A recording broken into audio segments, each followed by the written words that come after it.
Shalom dan selamat pagi Bapak Ibu terkasih dalam Tuhan. Apa kabar? Saya percaya kabar Bapak Ibu adalah kabar damai sejahtera, kabar baik-baik saja. Saya berdoa supaya Bapak Ibu dipenuhi dengan berkat Tuhan.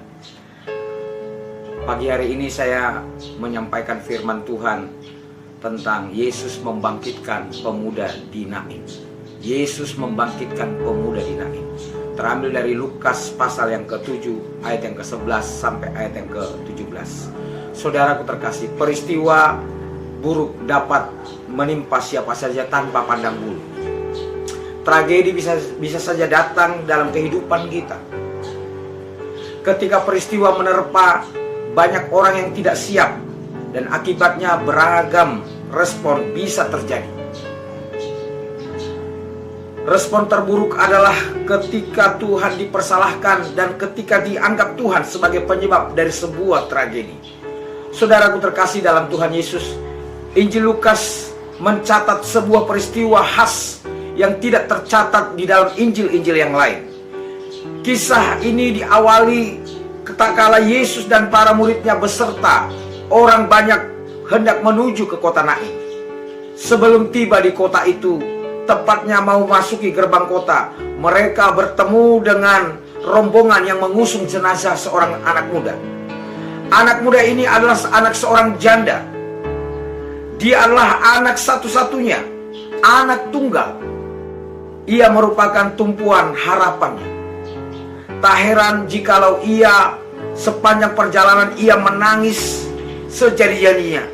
Memang perasaan kehilangan semacam ini sangat manusiawi. Jadi dia menangis, dia berteriak sepanjang jalan. Memang kehilangan semacam ini, saudaraku terkasih, adalah sangat menyakitkan bagi ibu ini. Dalam pikirannya ada banyak pertimbangan mengenai masa depan dan hari tuanya nanti bagaimana dia. Selama ini anak laki-lakinya adalah sebagai harapannya. Sekarang anak itu telah tiada. Kepada siapa dia dapat menaruh harapannya? Kepada siapa dia dapat bertumpu? Pupus sudah harapannya, lenyaplah sudah apa yang menjadi masa depannya. Memang saudaraku terkasih masuk akal kalau dia sungguh-sungguh menangisi kejadian itu, menangisi peristiwa itu, menangisi peristiwa kepergian anaknya. Saudaraku terkasih, belajar dari kisah janda tersebut. Kesedihan bisa saja datang kepadaku dan kepada saudaraku terkasih dalam Tuhan. Tak terkecuali siapapun kita. Saudara, kesedihan bisa saja datang menjemput orang-orang yang kita kasih, menjemput orang-orang yang kita cintai. Bisa saja datang kapan saja, saudaraku terkasih. Sebab, saudaraku terkasih, kita adalah manusia biasa. Kita bisa saja kehilangan. Orang-orang yang di sekeliling janda itu hanya bisa ikut menangis. Mereka tak kuasa menjawab persoalan yang mendasar yang sedang terjadi. Mereka tidak punya kapasitas untuk menolongnya. Tapi syukurlah mereka berjumpa dengan Yesus. Yesus menghapus air mata si ibu ini. Yesus berkata, jangan menangis, jangan menangis. Ibu ini, saudaraku, dihiburkan oleh Yesus, dikuatkan oleh Yesus. Dan Yesus mendekati usungan jenazah itu. Ia menyentuhnya dan ia memerintahkan, hai anak muda, aku berkata kepadamu, bangkitlah. Hai anak muda, aku berkata kepadamu, bangkitlah, bangunlah. Dan anak muda itu pun bangkit, saudara terkasih dalam Tuhan. Anak muda itu kembali hidup. Wow, ini sungguh pengalaman yang luar biasa. Sungguh pengalaman yang sangat menakjubkan. Sungguh pengalaman yang sangat begitu hebat. Saudara terkasih, anak muda yang sudah mati itu bangkit dan hidup kembali. Saudaraku, kalau Yesus campur tangan, kalau Yesus turut bekerja terhadap persoalanmu, terhadap persoalanku, maka apapun itu pasti dia sanggup, pasti dia bisa, pasti dia mampu. Mengapa Yesus berbuat demikian? Mengapa Yesus membangkitkan anak muda ini? Saudaraku terkasih, ternyata Yesus melakukannya itu karena belas kasihan. Yesus mempunyai belas kasih kepada ibu ini. Yesus mempunyai belas kasih kepada wanita ini, saudaraku terkasih.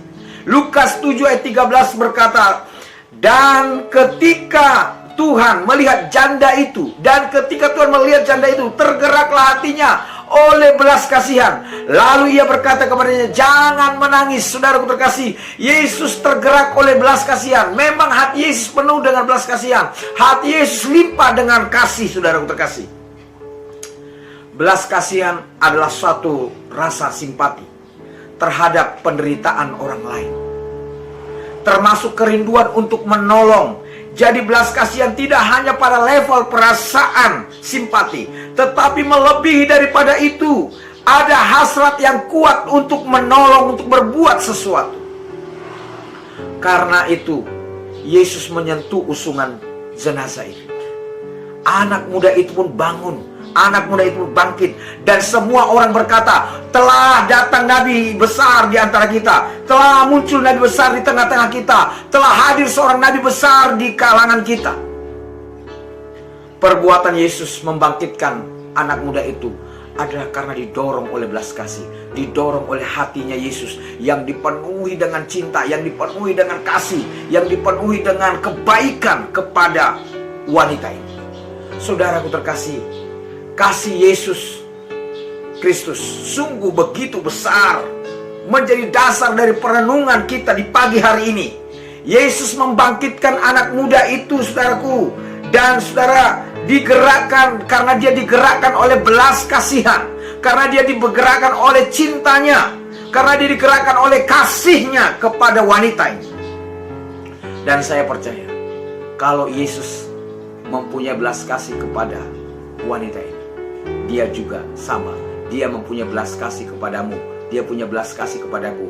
Oleh karena itu, saudaraku terkasih, biarkanlah Yesus memulihkan hidupmu, menyentuh hidupmu. Biarkanlah Yesus menjamah hidupmu. Saudaraku terkasih, hanya Yesus yang bisa menolongmu, hanya Yesus yang bisa membantumu, hanya Yesus yang bisa melepaskanmu, hanya Yesus yang sanggup untuk mengubah hidupmu, untuk mengubah jalan hidupmu, untuk mengubah segalanya.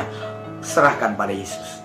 Dan saya pagi hari ini saya mengucapkan selamat pagi, dan sampai di sini saya menyampaikan renungan, dan salam.